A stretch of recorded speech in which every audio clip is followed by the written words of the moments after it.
So the topic, uh, Jews in theory, is something that doesn't necessarily surprise me, but that I know very little about. And I'm going to let Rabbi Jack sort of introduce himself, his own sort of pedigree and resume for this before he launches into our teaching for this morning. And thank you all for being here. Well, thank you all for being here as well. And I'm emotionally moved by you saying that I'm your friend, Rabbi Tilchin, and it's really just a tremendous honor to participate in this. Um, I have to tell you that I connected with Rabbi Tilchin through my mother, who was a congregant with Rabbi Tilchin some years ago. And I just happened to observe the eighth yahrzeit of my mom. And today is the anniversary of my bar mitzvah ceremony on March 18th, back in the 1800s.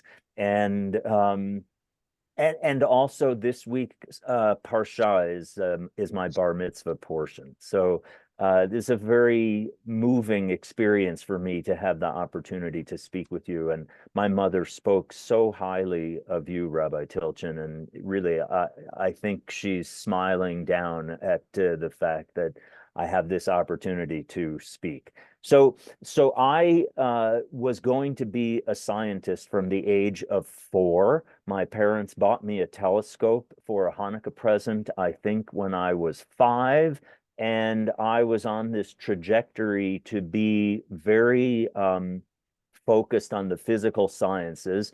And I went through the experience of hitting the age of 13 and promptly not going to synagogue for quite a while after that.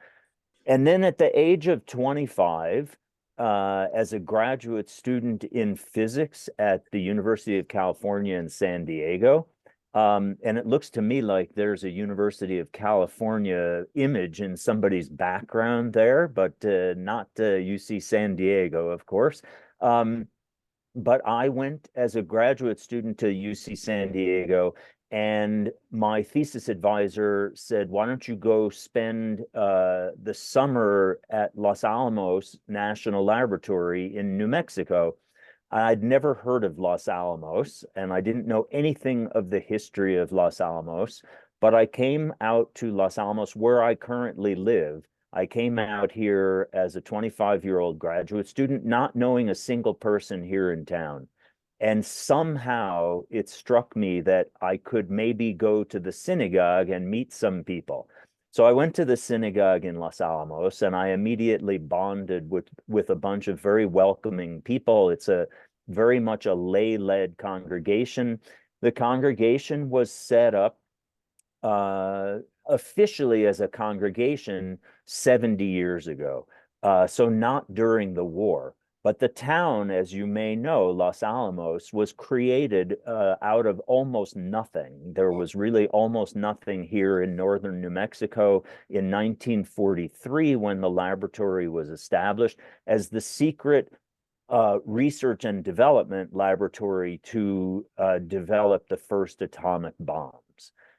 So I came out to Los Alamos. I knew nothing about the history of the town, and and I really had been quite disconnected from my Judaism until coming out here.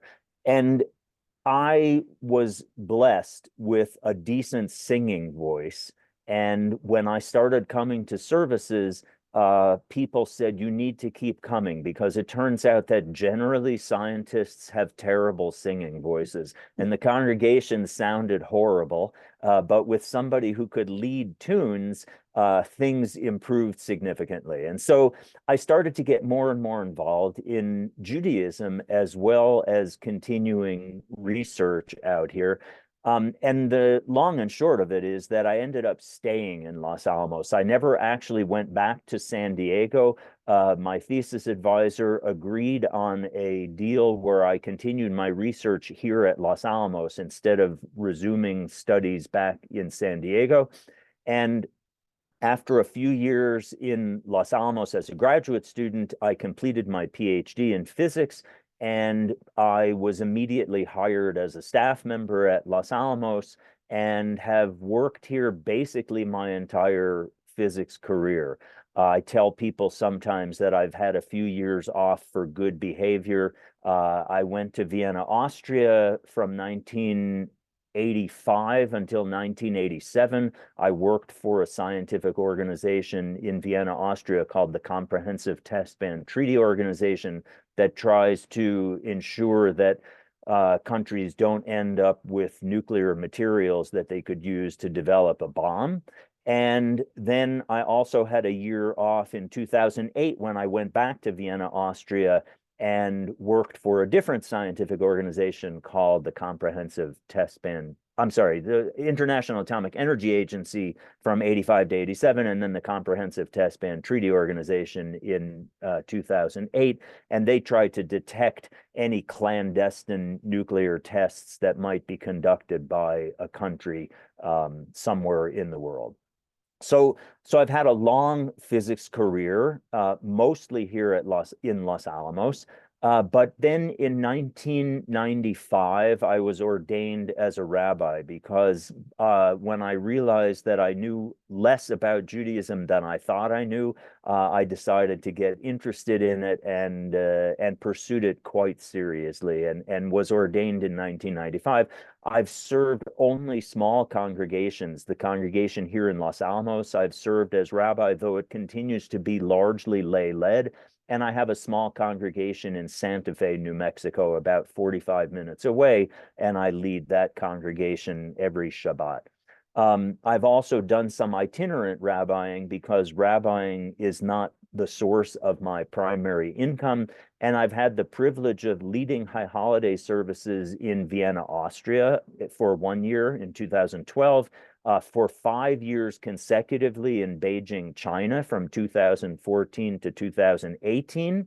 And then in 2023, last year, my wife and I went to Warsaw, Poland, and I led a progressive congregation in Warsaw, Poland. So we've really gotten the opportunity to experience Jewish communities all over the world. But I'm probably a physicist first and a rabbi second, if you will. And when my career had gone along for quite a while, where I worked as an experimentalist, and so this is like a physicist who builds things and makes measurements and studies things by observation. After I came back from Vienna in 2009, I was looking around for something different to do at the laboratory, and I had the opportunity to join a division at the laboratory called theoretical division. So this is a bunch of theorists. These are people who solve equations and try to understand things by looking at data, but not actually doing experiments. And I'm not a theorist, but I joined theoretical division. And the last 4 years of my career at the laboratory, I served as the division leader of theoretical division. So I really was privileged to get to know something about what we would call both sides of physics, the experimental side and the theoretical side. When I joined theoretical division, I got interested in the history of the laboratory. And that's what I'm going to talk about today, is something about the history of Los Alamos National Laboratory. I'm really going to focus on the period of what we call the Manhattan Project, and I'll explain what that is. If you didn't see the movie Oppenheimer, you should go see the movie Oppenheimer. Maybe that's the easiest thing to do. But if you did see it, you'll be familiar with some of what I present. I'm going to go ahead and start sharing my screen, and let's see if this works okay. Let's see, we'll do that, and we'll do this, and let's hope for the best. Let's see.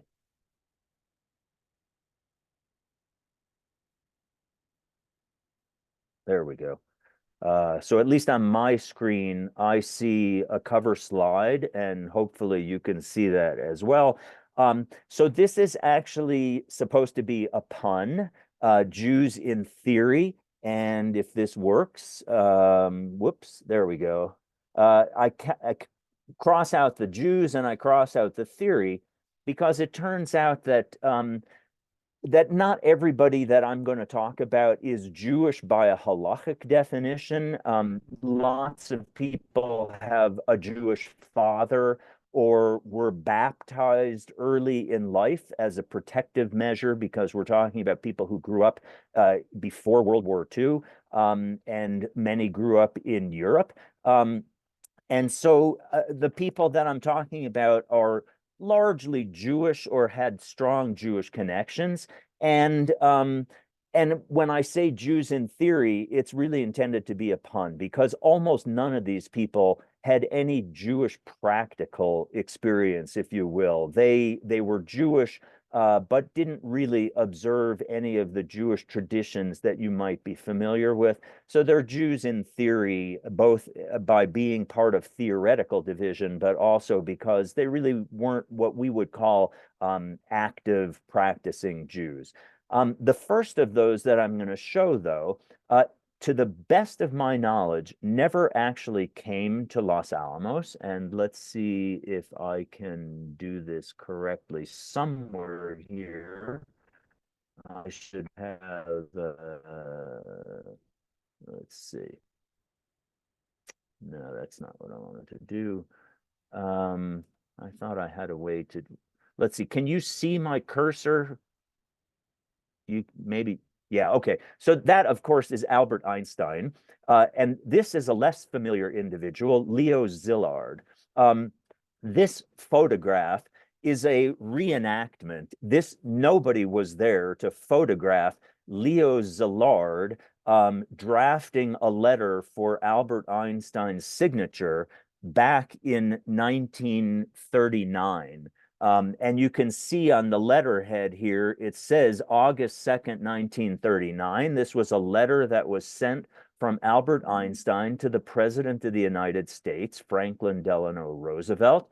And this reenactment by Time Life magazine was done in 1946 to help people understand what took place out on Long Island, on the north shore of Long Island in 1939. So what had happened? Leo Szilard, and you can see he's a younger scientist than Albert Einstein, of course.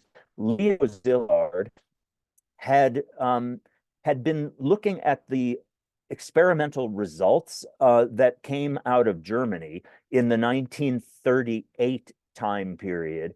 And those results suggested that a lot of energy could be released when the uranium nucleus was split.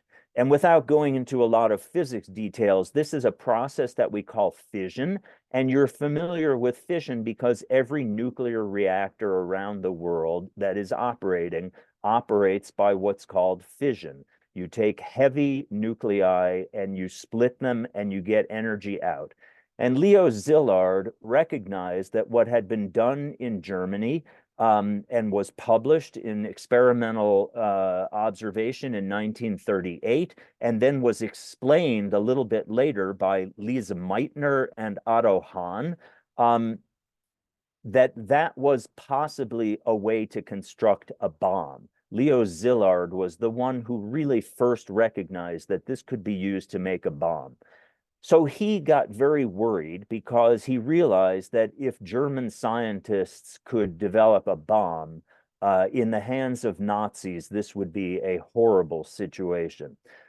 So he thought if he alerted the United States government to this possibility, he could write a letter and it would go straight into the trash can because nobody had ever heard of Leo Szilard. But he thought if he could get Albert Einstein to sign the letter, maybe somebody would then pay attention. So he drafted a letter. He made a few trips out to Eastern Long Island, where Einstein was doing summer vacationing in his rented cottage out there. He eventually convinced Einstein, who worked back and forth a few times on drafts of the letter, he convinced Einstein to sign this letter, which went to Roosevelt. Now, The text of that letter actually says the following, and I'm going to read this to you verbatim. It says, a single bomb of this type carried by boat and exploded in a port might very well destroy the whole port together with some of the surrounding territory. However, such bombs might very well prove to be too heavy for transportation by air. That is the letter that Einstein signed that went to the President of the United States in 1939. And I'll just mention that I spent 2.5 years out on Long Island. I took a leave from Los Alamos and worked at a different national laboratory called Brookhaven National Laboratory, way out on eastern Long Island. And the timing of that 2.5 years was, I would say, not optimal. We got locked down by the pandemic only a few months after we moved out to Long Island, and basically never got to do any of the fun things we had thought we would do. There was nothing going on in New York City, as you can imagine, and the story goes on. But in any case, my wife and I took an outing, and we tracked down this address of where Albert Einstein was on Long Island. And here's a photograph of the house that he rented that summer, 1939. There's no sign. They don't want you to go up to the door and ring the bell. Somebody owns this house today and is not happy when people come by. But we recognize this from a photograph I had found. And so we took a picture of that. That was one of our first outings during the pandemic. But this letter went to the US government, and it didn't have quite the dramatic effect that you might expect, because you could put a lot of explosives, conventional chemical explosives, on a ship and park the ship in a harbor and blow up a port. We know you could do that because it had happened accidentally several years earlier. And so this idea that you could make a bomb and put it on a ship and park it in a harbor did not really seem that exciting. However, a parallel letter was sent in 1940, in March of 1940, by two scientists, Otto Frisch and Rudolf Peierls, and they came to quite a different conclusion. And I'm going to read to you from the letter that they wrote. They said, in the metallic state, we estimate that a critical radius of a sphere might be 2.1 centimeters. Well, that's only like an inch in radius or 2 inches in diameter. Now you're only talking about, as they say, 1 kilogram or 2.5 pounds roughly as a suitable size for the bomb. Well, that is something that you could transport by air. And that's a complete game changer. That says that you could make a fission weapon. You could make a bomb using heavy nucleus material like uranium, and you could transport that by airplane. Now it's a completely different story. And so why is it that these two scientists working in England came to a different conclusion? Well, it's because people were making estimates based on just, not a lot of information. And so their estimate was closer to being correct than the estimate that Leo Szilard had made. When this information, which went to the British government, was understood, there was a project developed in England, and in August of 1942, that information got shared with the US government, and the Manhattan Project was established. And very quickly, because of the resources of the United States, and because we were not fighting a battle with with planes flying overhead, dropping bombs like England was doing. The two countries joined forces, and a team of scientists were sent to Los Alamos. And this became the Manhattan Project. So it was a combination of British scientists as well as United States scientists who developed the bomb. Why is it called the Manhattan Project? This is the reason. There was an office on Broadway in Manhattan, 270 Broadway, in the Tribeca area of Broadway, near where the World Trade Center buildings were, and where the 9/11 monument is, and that whole area in Manhattan. There was a building that was run by the Army Corps of Engineers. That was the headquarters for the Manhattan Project. That's the reason why it's called the Manhattan Project. The original idea was to use scientists at Columbia University in Manhattan and to have uranium ore come to Manhattan by boat from the Belgian Congo. But at some point, people realized developing the first atomic bomb in Manhattan might not be the best idea. It's a little too populated. And so the decision was to do this research not where there were a lot of people, but where there were basically almost no people at all. And the site that was selected was a very remote site in northern New Mexico. It happens to be where I now live, but there really wasn't a town here at the time. This takes us to the subject of the movie Oppenheimer, J. Robert Oppenheimer.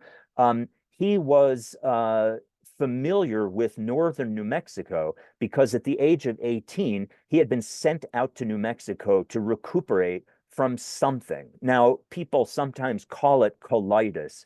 I don't know that that's actually an accurate description of what he was suffering from. He had some serious mental issues as well, and it was felt that by going out to rugged, remote countryside in New Mexico, he might recuperate from whatever it is that was ailing him. So this was at the age of 18. But he fell in love with this northern New Mexico area. And he said that physics and desert country, this is what we call high desert. Los Alamos is 7,200 feet above sea level. We are not in Death Valley, if you're familiar with desert. Desert just means that it's very dry climate, though we did get a nice snow yesterday, but it's pretty dry climate, and but we're at high desert, and so very high temperature extremes, very beautiful countryside, mountains and pine forests. But he became familiar with this area. And when the plan was to have the Manhattan Project research and development effort focused in an isolated area, he suggested northern New Mexico. And so this spot was chosen. In the second of this two-part series, I'm going to talk a lot more about Oppenheimer. So this gives you a week to catch up in case you haven't seen the film. You can run out and see the film, but obviously you don't need to understand what I'm talking about. But Oppenheimer was the scientific director of the Manhattan Project, and he was Jewish. He was pretty non-observant, though I just read an article from the Times of Israel. I just read the article yesterday that maybe late in his life, he was considering being the director of the Weizmann Institute in Israel because he may have had this kind of resurgence of interest in his Jewish background. But I'm not sure that's true. So we'll say basically he was non-observant and probably had a pretty ambivalent feeling about his Jewish roots. So Oppenheimer is shown here. This picture here, this little inset, I just wanted to point out, this is Oppenheimer. You can always identify him by his hat. He wore what was called a pork pie hat. I'm going to talk more about that next week. What you see here hanging from this hook is the bomb. And this was being set up for the first test of an atomic weapon. This was conducted in southern New Mexico, several hours drive from Los Alamos, in a very remote wilderness part of New Mexico. The guy who is setting this device on the hook in this picture is an individual named Louis Slotin. Louis Slotin died a year after the war. He died in 1946 from a tragic accident where two pieces of uranium slipped together during a test that was being done and could have exploded, but he grabbed them and separated them. He received a massive radiation dose in the process, but he saved the lives of the other people who were in the room at the time. And he died. He was a Jewish scientist who came to Los Alamos from Canada. He worked on the project during the war. Here you see him helping assemble the first test of an atomic device. But he stayed at Los Alamos after the war. He did an experiment that cost him his life about a year later.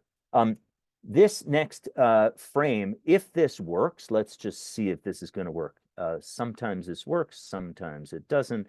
I just wanted you to maybe hear Oppenheimer. Well, all right, we'll not worry about that. If you want to hear Oppenheimer's voice, you can actually go to YouTube and listen to his voice. He had quite a cultured sounding voice because he was educated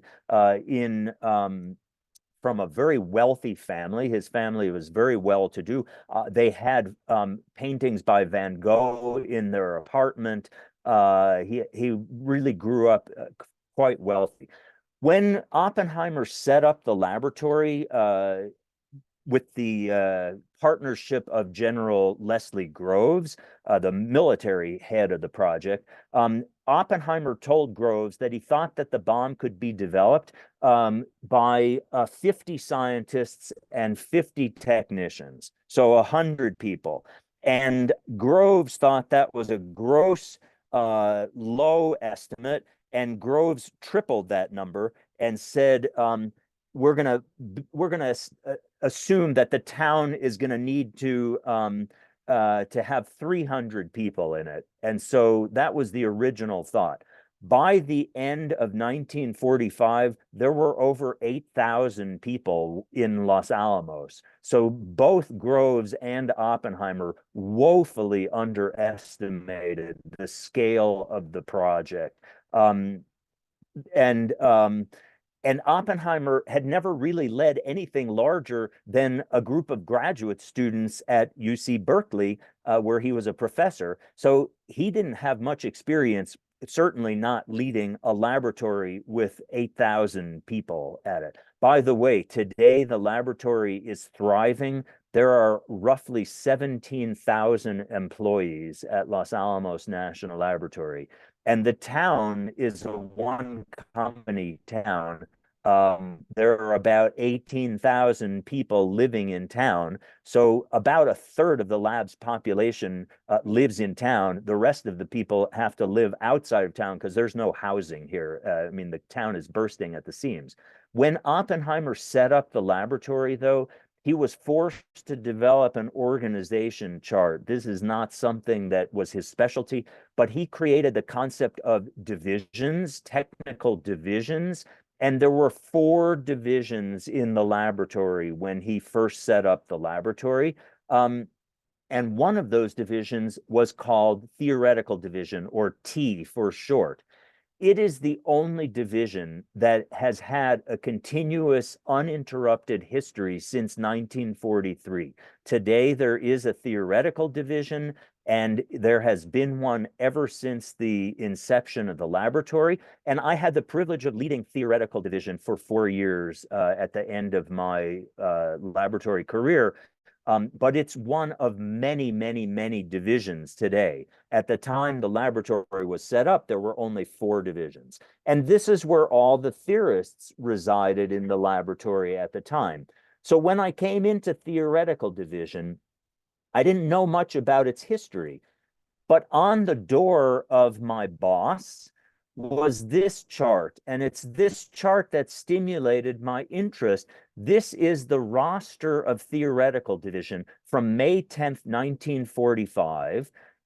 There are approximately 86 individuals on this chart, and you only get first initials, you don't get first names. So it's a little hard to figure out who these people even are. But I started looking at this carefully, and I became very intimidated because these are giants in the field of physics. And so I started looking at this, and I realized, all these people are Jewish. I mean, I found that out over time, and virtually all the leadership of this division was Jewish. That was the point that really struck me. Here you see the division office. All 3 individuals were Jewish. And then the division was divided up into groups. That's the same organizational structure that the laboratory has today.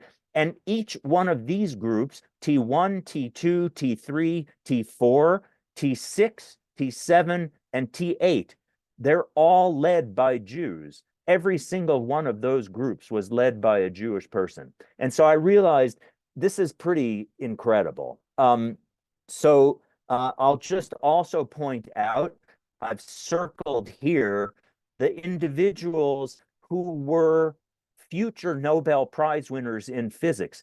4 of these individuals went on to win the Nobel Prize in physics. They were fairly young when they were in Los Alamos, but they all went on to have distinguished careers. And it's pretty impressive that 4 out of these 86 people went on to win the Nobel Prize in physics. There were also women amidst this group. I note 3 of them in particular. These 2 here were scientists in their own right who were recruited to come to Los Alamos. But many of the other women in the division happened to be the wives of scientists who were here. And since there was nothing else to do in Los Alamos, the wives were recruited to assist at the laboratory in tasks that didn't require in-depth science knowledge. And so many of the women in theoretical division basically were human computers. They would do calculations or run the cards for the primitive computers that were used in the laboratory. One of these individuals is the wife of quite a famous scientist. This is Edward Teller's wife, Mitzi Teller, who was Jewish as well. But I'm going to walk through some of the individuals, largely the ones in theoretical division, but a few of the ones outside of theoretical division, and just give you a flavor for the incredible nature of the people who were at the laboratory during this period. And like I say, almost all the leadership of theoretical division was Jewish people. So Hans Bethe, he was the first division leader of the laboratory. And let's see, I'm looking at a few chats here, so just bear with me. Let's see. Yeah, you're welcome to we don't have so many people. If you want to unmute and ask a question, you're welcome to do that as well. And that'll make it easier for me to respond to what you're asking. Hans Bethe was born in Germany. He was born in Strasbourg, and he was Jewish by birth, halakhically Jewish. His mother was Jewish, but he was raised as a Protestant, like his father. His father was also a Protestant. And look, this is Germany in the early part of the 20th century. Not always the best thing to be Jewish. In fact, Hans Bethe lost his job because when the Nazis came to power in 1933, they booted Jews out of university positions, and Hans Bethe had to secure a position in the United States. He came to Cornell University.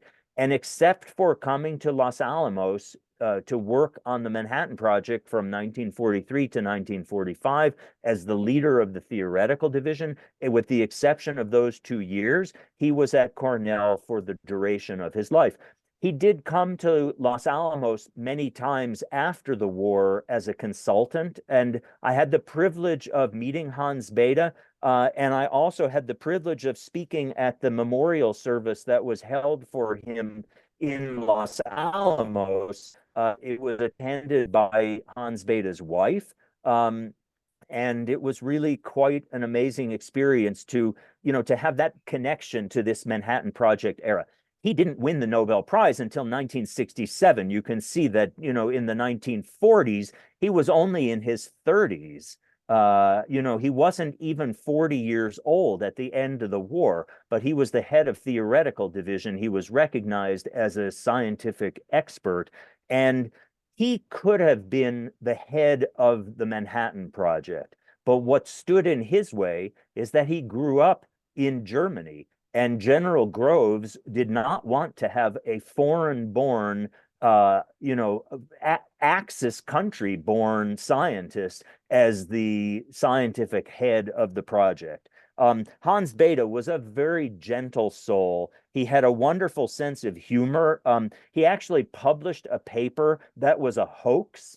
I mean, he published it in a legitimate scientific journal, but it was a hoax, and he was forced to issue an apology later on because people didn't realize it was a hoax. Very interesting individual, quite a jolly person. I had a recording of him as well, but I think we're going to skip over these recordings. He had a very heavy German accent, by the way. And, even late in his life, and you can see he lived to almost 99, almost 99 when he died. But he had a very heavy German accent. The deputy division leader of theoretical division was Victor Weisskopf, also European born. Victor Weisskopf was born in Vienna, Austria, and he came from a middle-class family, very cultured family in Vienna. And I have a fondness for Vienna because I lived there 3 years of my life. And I also have a fondness for Victor Weisskopf, whom I don't think I ever met. But he was the deputy division leader of the division. And when I came into theoretical division, that's the position that I held. So I always had some fondness for him. He said late in his life that his favorite occupations were Mozart and quantum mechanics. So to me, that just was a beautiful melding of two of my loves as well, physics and classical music. Weisskopf was an amazing scientist. He recognized in 1936, so he was 28 years old at the time. He recognized that as an Austrian Jew, he better leave Europe. And at the time, the rage in physics was nuclear physics. That wasn't the field that he was trained in, but he decided he better learn nuclear physics quickly. And so he kind of did a crash course in nuclear physics. He also realized that if he wanted to get a position in the United States, he better learn English quickly. And so he published a paper in English in nuclear physics, like less than a year after he set that as a goal for himself. And then he was offered a position to come to the United States, and that saved his life, but it also contributed significantly to the success of the Manhattan Project. He was the deputy division leader of the theoretical division, and he went on to have a distinguished career, not just at MIT after the war, but you can see here he was the director of a laboratory in Europe called CERN from 1961 to 1965. And you may have heard about CERN because it was in the news some years ago. That's where the Higgs boson was discovered. And so CERN became somewhat popular outside of the scientific circles when the Higgs boson was discovered. The third person in the division office was Johnny von Neumann. And, you know, if anybody was considered the smartest guy in Los Alamos by his peers, it was Johnny von Neumann. He was a child prodigy. He grew up in Budapest. And you see some things on this slide. By the age of 6, he could speak in classical Greek and exchange jokes in that language. I'll share with you some of the other amazing things about him. By the age of 8, brace yourself for this. By the age of 8, he had mastered calculus. By the age of 12, he was doing graduate work in mathematics. And one of his professors said that it was intimidating to have him in a class. The story was told that let's see if I can find this to share it with you verbatim. Yes. He came into a class in Zurich where he was a student, and von Neumann was in the class, and the professor said there's a certain theorem in mathematics, but it hasn't been proved. And von Neumann sat there for like 5 minutes and then raised his hand, went up to the board, and did the proof of the theorem that had never been proven before. Just an astounding intellect. He was a polymath. He was basically the inventor of the computer that we know today. It uses architecture that is attributed to von Neumann. I'll share with you a wonderful story about him. He loved to read, and he also loved to drive quickly. Unfortunately, he loved to do them both at the same time. And so he was always getting into car accidents. And he got into a car accident one time, and the officer who came by to sort of extricate him from the car asked him what happened. And von Neumann said, I was proceeding down the road, and the trees were passing me in an orderly fashion at 60 miles an hour, and suddenly one of them stepped out in my path. So I think he just couldn't quite combine everything as well as he might have wanted to. I'm going to click through, again, I'm going to skip over the recording of him. He had a pretty heavy Hungarian accent. Whoop. I guess we did have that. Okay. So this now is going to be some of the group leadership of T Division. Sir Rudolf Peierls, he's the second from the right here. Rudolf Peierls was the co-author of that memo that went to the British government, the Peierls-Frisch memo. That's the one that really recognized that you could make a bomb that could be transported by plane. Peierls had a great sense of humor. He was in England when Hitler came to power because he was on a Rockefeller scholarship at Cambridge University.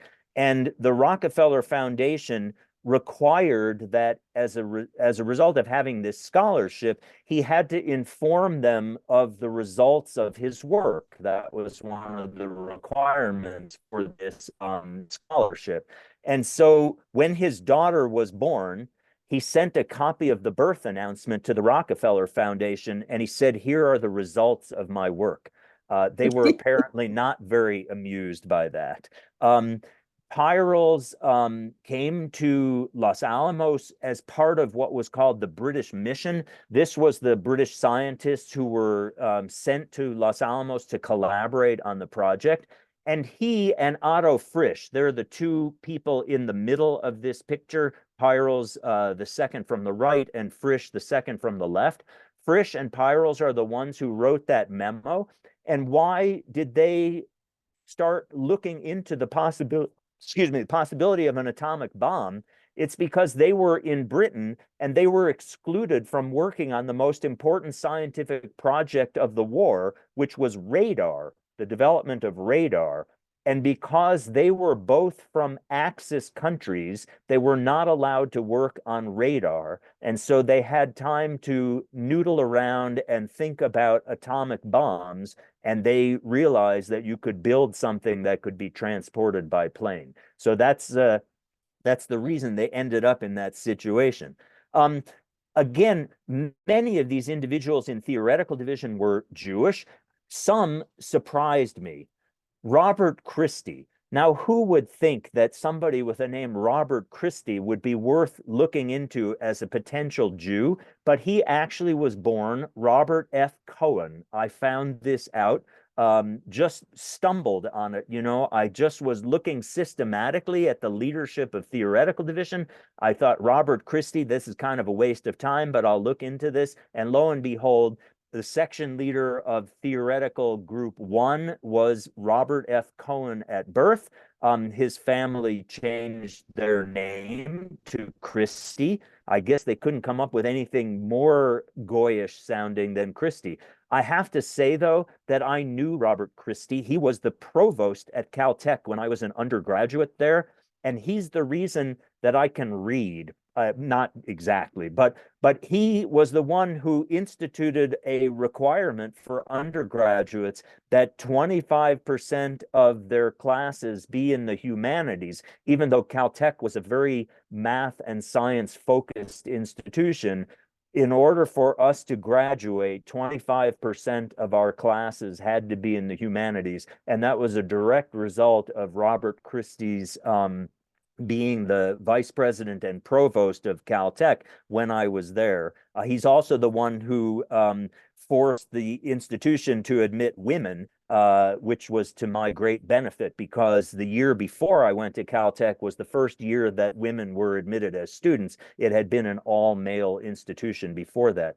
Christie is credited with the implosion device design. It was called the Christie bomb. And in the movie, if you saw the movie, you knew that this was a major part of the project, was to develop this implosion device, and that was Christie's doing.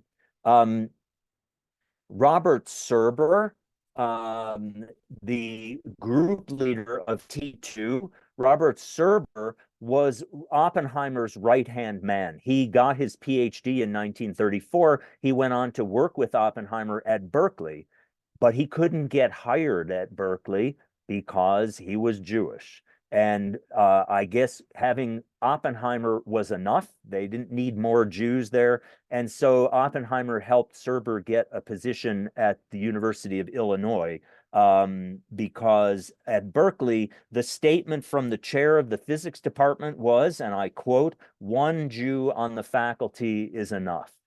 So Serber ended up at University of Illinois. But when Oppenheimer started the Manhattan Project in Los Alamos, he quickly grabbed Serber to be kind of his right-hand man. And in fact, he had Serber introduce every newcomer to the laboratory to everything that was known about the possibility of an atomic bomb. And Serber gave a set of lectures, and I'm going to read to you from somebody who describes the lectures that Serber would give. Serber was a lean, dark, inconspicuous wisp of a man. He hated dramatics. While talking, he stumbled continually over his words, and he swallowed impatiently as though he had dust from the mesa lodged in his throat. But he felt that his subject was too trivial to justify a sip of water. Nevertheless, he held his audience. He wasn't much of a speaker, but for ammunition, he had everything Oppenheimer's group had uncovered during the previous year, and he knew it all cold, and that was all he cared about. So he gave this set of lectures to the newcomers to Los Alamos. They eventually were declassified, and you can go buy yourself a copy of what's called the Los Alamos Primer by Robert Serber. These are the lectures that he gave to the scientists when they showed up in Los Alamos, not knowing why they were here. Serber's wife, Charlotte Serber, by the way, was the only section leader who was female at the laboratory during the war. She was the head of the technical library, and that's because Oppenheimer recognized that having a technical library would be extremely valuable to the scientists, and Charlotte Serber was trained as a librarian, and so he put her in charge of that. These are their badge photos from the war, by the way. Everybody had to have a badge, and those are the photos that were used of each of them. This is Leonard Schiff. He was the alternate group leader of T2. Look at what some of these amazing scientists were able to do. He entered Ohio State at 14, and he received his PhD in physics from MIT at 22. I mean, this is just astounding. I had heard these names. I never knew Leonard Schiff, but on my shelf is a quantum mechanics book that Leonard Schiff wrote. It's a standard in the field. Leonard Schiff once said the following: physics is whatever physicists do. So I guess all the Judaism that I do happens to be physics also, because I'm a physicist, according to Leonard Schiff. Robert Marshak, another amazing individual, received his PhD at 22. His father was trained in yeshivas in Russia, and then his father came to the United States. Always had a great respect for learning. Robert Marshak says that that his father worked as a fruit peddler in a wholesale market, and he would get up extra early every morning. At 4 o'clock in the morning, he would get up in order to polish Robert's shoes when Robert was a school child, because he felt it was really important for Robert to get a good education. So what Marshak said is that he had very strong encouragement from his parents as far as school was concerned. He went on to get his PhD at 22 under Hans Bethe, and came to work at the Manhattan Project and served as the alternate group leader of T3. Probably the most familiar household name of any of the scientists in theoretical division was Richard Feynman. He was the group leader of T4. You can see he was born in 1918. And so when he came to the laboratory, he was only 25 years old, and he became a group leader at the age of 25. I mean, it's just astounding to me how amazing these people were. His father was born in Belarus and came to the United States. Feynman's mother was born in the United States, but her parents had come from Poland. And Feynman's mother said that Feynman couldn't decide whether he wanted to be a comedian or a scientist, so he combined the two options.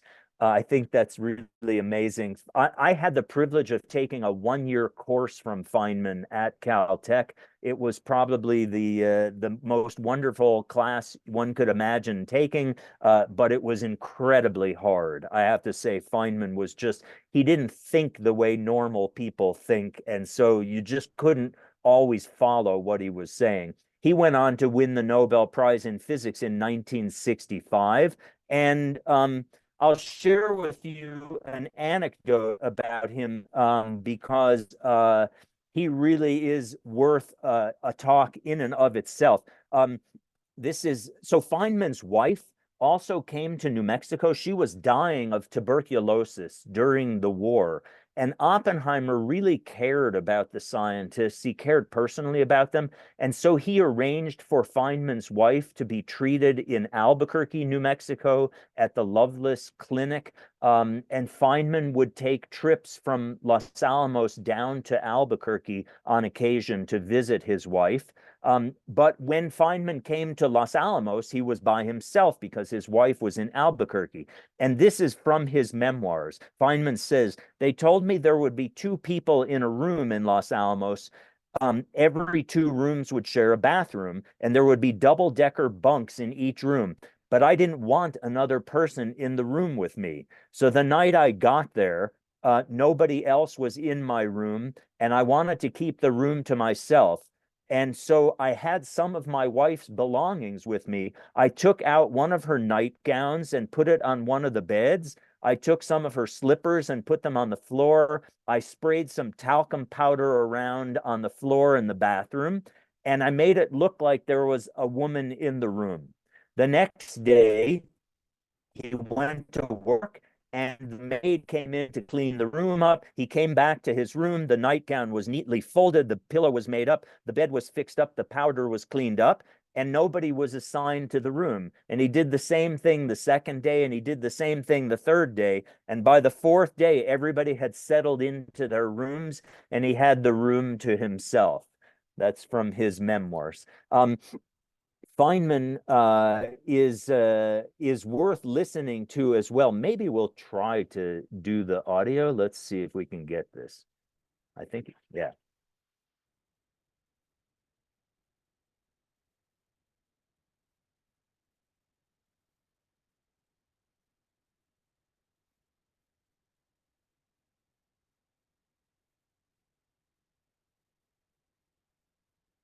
It's odd, but in the infrequent occasions when I've been called upon in a formal place to play the bongo drum, the introducer never seems to find it necessary to mention that I also do theoretical physics.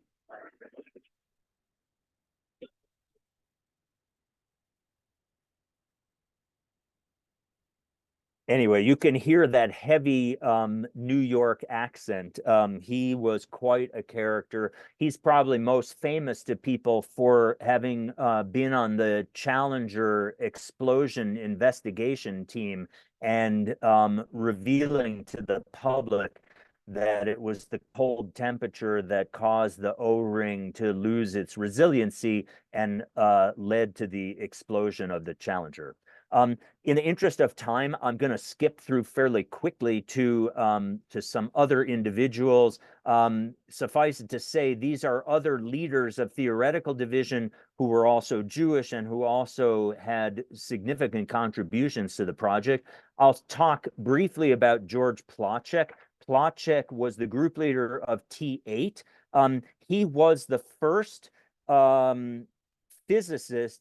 Well, actually, yes, I think that's right. The first physicist to have a position at Hebrew University in 1935. He went to what was then Palestine and spent a year at Hebrew University as the first physicist.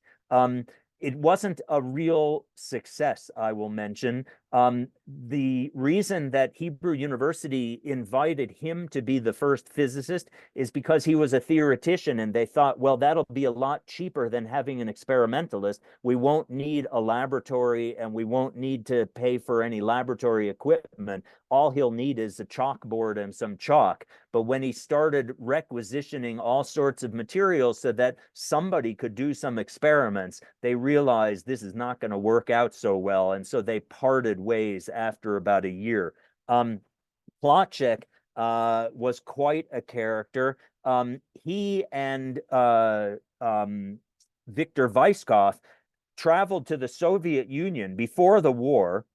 The Soviet Union was a scientific colleague of many of the people in Europe, and Plotchek and Weisskopf were planning to travel to Russia to meet with some of their colleagues, but their colleagues were suffering from some deprivation of materials. And so Plotchek made a list of things that were hard to get in the USSR, and they were planning to bring them to their Soviet friends.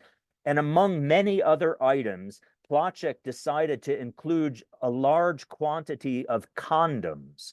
And since he had a very generous nature, he bought about 1,000 of them. And then they met up in Weisskopf's apartment before they went to the Soviet Union. And Plotchek arrived and started to unpack all his boxes where he had chocolate and slide rules and soaps and tissues. And then he hit his head with the palm of his hand, and he said, "Oh my goodness, the Copenhagen taxi trade is going to die out." They were in Copenhagen getting ready to go to the USSR, and Weisskopf said he didn't have any idea what Plotchek was talking about. And Plotchek said, "I left the box of condoms in the taxi." And so he was worried that there would be no future to the Copenhagen taxi trade as a result. So let me just close this section with two more scientists. These were staff members in theoretical division, Fred Reines and Roy Glauber. Both of them went on to win the Nobel Prize in Physics, Reines in 1995 and Glauber in 2005. They were staff members. They were not leaders in the division during the war, but they went on to have quite illustrious careers. Reines is quite important because it was his work. He stayed at Los Alamos after the war. Most scientists left, but Reines stayed. And it's the work that Reines did after the war at Los Alamos that was eventually awarded the Nobel Prize in Physics. That's the only Nobel Prize for any work done at Los Alamos National Laboratory. So he's worth mentioning from that point of view. Roy Glauber, I'll just share with you that he was recruited to Los Alamos as a scientist at the age of 18. Can you believe that? 18 years old. He was already taking graduate courses at Harvard at the age of 18. He entered Harvard at 16. At 18, he was taking graduate courses. He was known to be quite brilliant, and he was recruited to come to Los Alamos at the age of 18. Now, when the war ended, what did he have to do? He had to go back to Harvard to get his undergraduate degree.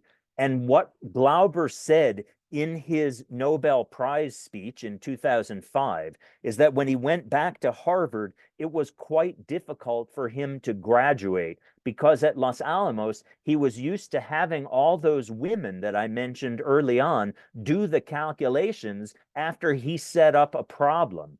And now back at Harvard, he had to actually do his own calculations. He said this was very difficult for him. He's lucky he graduated after working at Los Alamos during the war.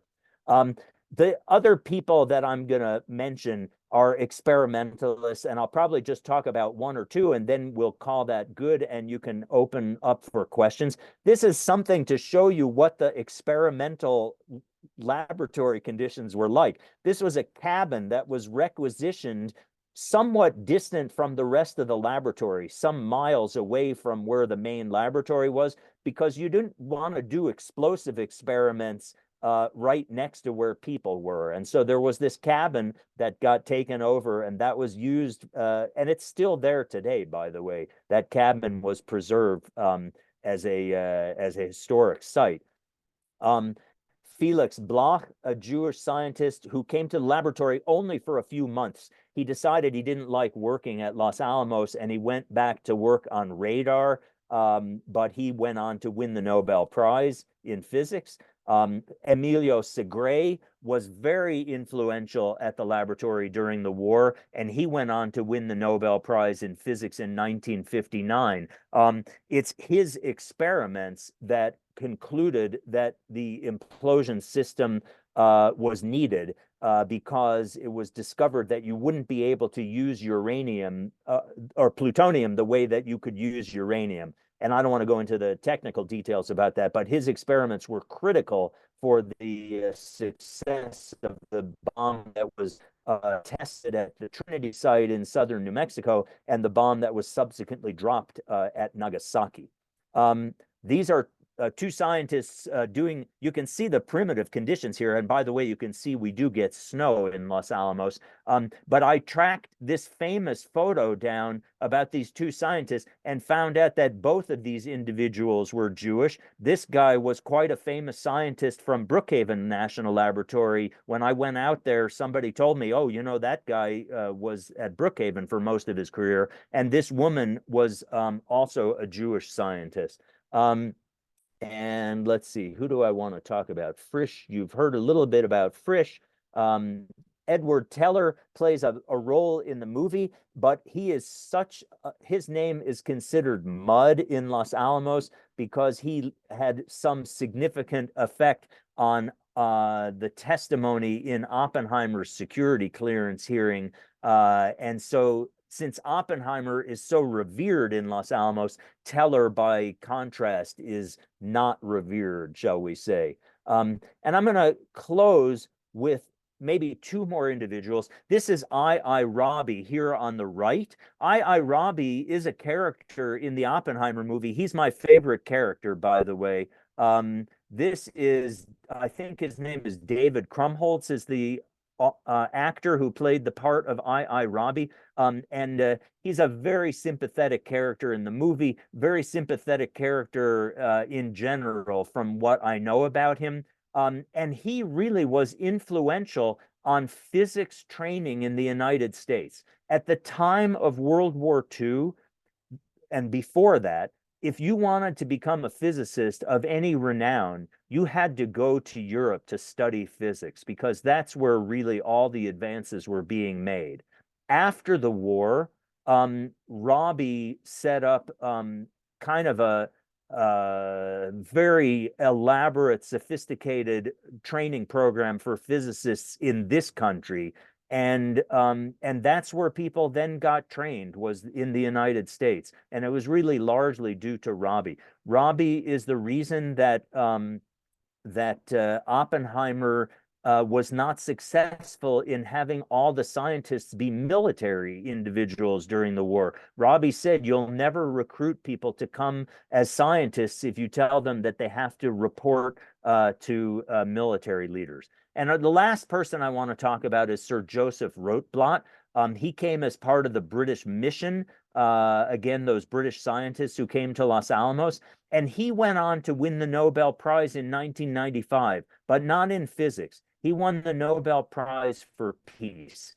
And I think it's important to recognize that he had this moral background that he wanted to devote his career after the war to trying to reduce the threat of nuclear arms. And he was influential in an organization called the Pugwash Conferences, which were trying to reduce the threat of nuclear weapons. And he won the Nobel Prize for Peace in 1995. I'll mention, sadly, that Rotblat came to England in 1939. In August of 1939, he had an opportunity to go work in England. His wife was going to accompany him, but she was recuperating from some surgery, and the plan was she would join him a few weeks later. Well, the few weeks later was after September 1st of 1939. They were in Poland. She was in Poland. She got left behind, and she could not get out of Poland. She was eventually murdered at Auschwitz. And Rotblat tried desperately from Los Alamos to bring her out of Europe, but was unsuccessful. And that's part of what affected his attitude about the weapons as well. So I'm going to try to play just a recording of Rotblat, because I think we'll let him have the last word here.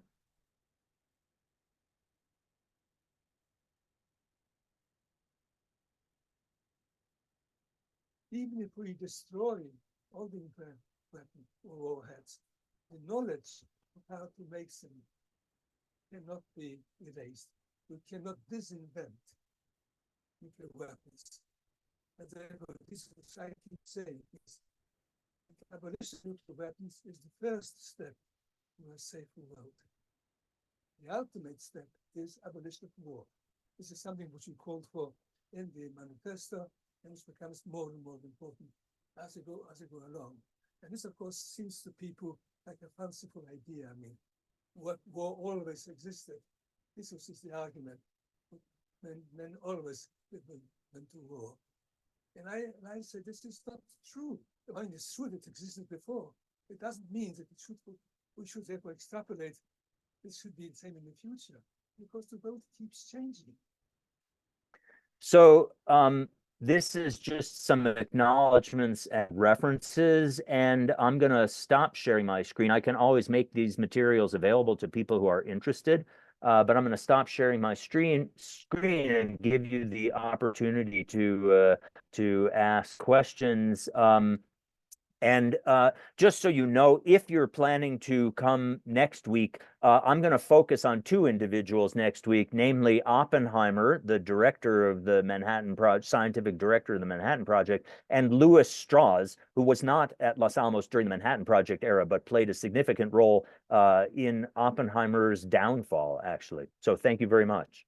So I just want, before Ria will take your question, I just, I'm wondering, Jack, if you're comfortable, because I know it's your sort of private stash, of sort of sharing at least some of the slideshows so that when we put up this on our YouTube, we can say if people would like to look at the that's a resources good and idea. whatever, we can link to that if that's something you feel comfortable with. I will send you, I'll send you a PDF version of these slides if that'll work. I thought this was riveting, truly, and I want to give Ria and anybody else an opportunity to ask some questions. Thank you, Jack.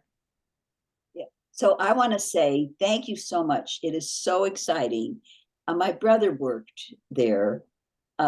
He was a professor at Rice, and he would go there with his family. He was born in 1948. And then my grandson and my granddaughter-in-law are there. My granddaughter-in-law is now teaching at University of Mexico, and my great-grandson is there. They're living now in Santa Fe. They're not actively Jewish, but they were renting a house up in Los Alamos, and I was up there, and you can go around and historically see all this stuff. And it's a small town. And then they have these evenings where the families go out, and it's not in the winter when they do this, and they spread out blankets and they have picnics, and there's somebody doing music. And when I was there, it was a rock and roll concert, and it had a tremendous influence on our family, the Los Alamos experiences. And I want to thank you, because the inside of what you showed us, and the fact that Jews were enormously, and continue to be enormously, influential in the scientific world. So thank you. My pleasure. My pleasure. I had heard that May is now designated as Jewish American Heritage Month. I don't think I ever knew that before. No. But I got a request from the library here in Los Alamos to give a talk in conjunction with Jewish American Heritage Month. And so the talk that I'm going to give is going to be about Jewish Nobel Prize winning physicists. Now, you would think that that's a small group of people, but it turns out that it's an incredibly large number of people. So Jews have had indeed a disproportionate contribution to the physical sciences and to physics in particular. And Los Alamos was the recipient of that genius, I will say. Amazing. Chuck, and then Sandra. Two things. Number one, you forgot to mention that most of the Jewish scientists were actually from Mars. Oh, yes. So what Chuck is referring to is that von Neumann from Budapest and his and Leo Szilard, who I mentioned at the beginning, who authored the letter that Einstein wrote, and Edward Teller and Eugene Wigner, those four individuals all went to the same high school in Budapest, and people, I mean, two of those four went on to win the Nobel Prize, and the smartest one was von Neumann, who didn't win the Nobel Prize. But these people were so off the chart smart that people concluded they must not be human. They must really be from Mars. And there's a wonderful book called The Martians, and it's about these science geniuses. So thank you, Chuck. That's a really wonderful comment. Yeah, Right. the background was Leo Szilard was commenting on Fermi's comment that with all these planets and galaxies, there must be aliens. Where are they? And Leo Szilard said, well, actually, being from Hungary is our cover story. We're really from Mars. And von Karman, and all of them. And that caught on. And if you Google the Martians of science, you will get all kinds of articles. It really caught on. Yeah. A second comment, George Gamow published an article with his graduate student named Alfer. And oh yes, this is Alpha and Han, and they got Hans Bethe. Yeah, so right. Gamow stuck Bette's name in the middle. He wasn't even the author, Alpha Beta Gamma, because it sounded good. And Beta, it came as a complete surprise to him. And he said, if this paper turns out to be wrong, I'll deny I was involved with it. But if it's correct, then I'll say, yes, I was the co-author. Had to do with heavy elements being created in stars. Yeah, you're absolutely right. The Alpha Beta Gamma paper is quite famous. And Gamov himself was quite a remarkable individual. Oh yeah, he really was. Plus, he was artistically quite gifted, and his I know. drawings are really marvelous. Yeah. My father, you know, since I mentioned my mom at the beginning, I don't want to leave my father out. My father was very interested in science. He was an electrical engineer by training, but he really encouraged me to pursue a career in science. And it was that book, 1, 2, 3, Infinity by George Gamow that I remember sitting on one of the shelves in our house. And that was an early science read for me. That same book got me interested in science. Yeah, I read that before I Yeah. went to college. Yeah, wonderful book. Yeah, no, Yeah. it is a wonderful book. Yeah, and Sandra. Edward Teller was at Cal when I was there. He taught a course that was affectionately called Bonehead Physics, teaching science literacy to poets. Edward Teller came to Los Alamos after he was a bit rehabilitated. So I got to hear him speak at Los Alamos. And I will say, he was an impressive speaker, very, very impressive speaker. He gave his entire lecture without any notes and without any slides or anything, sat on the edge of the desk and just spoke in his sort of ponderous, heavily accented voice. But one of the things I remember him saying, and this stayed with me, he said quite clearly, turning the other cheek is not a Jewish teaching. And I thought, wow, for Edward Teller to make that statement, he was a very staunch anti-communist, as many of you probably know, and believed in a fairly strong response. He's the one who really got President Reagan to fund the Star Wars effort to prevent a nuclear weapon from making it to the United States. And in some sense, that led to the downfall of the former Soviet Union. Sandra, thank you. Thank you so much. First of all, I want to thank Rabbi Jack for such a wonderful talk about such an interesting subject. You made it so interesting, which for a lot of us, physics is a different realm. But I just wanted to say quickly that if anybody hasn't seen Oppenheimer, which I had not until last weekend, you can actually get it on a streaming. Some streaming, I watched it at my daughter's on Prime. And so you can like check your TV to see if you can find it on one of your streaming sites. And it was a wonderful movie, very interesting. And so thank you again for your lecture. It was wonderful. Jack, My pleasure. My pleasure. You guys are hardcore because we went over today, but it was just wonderful. We'll look forward to being together. No. It was worth it. And we have the flexibility. People who have to leave, and people who can stay. And that's how this classroom works. Jack, I look forward to visiting you in Los Alamos sometime soon. I mean, it's like not a place I ever thought about, but now I feel like I gotta go. Anyway, everybody, it's wonderful to see you. I hope you all have a great week. And actually, Purim will have come and gone by the time we meet again next week. So I want to wish you all a Purim Sameach. May it be meaningful. I hope you're going to do something fun. And I just such a joy to have this online community. Thank you so much.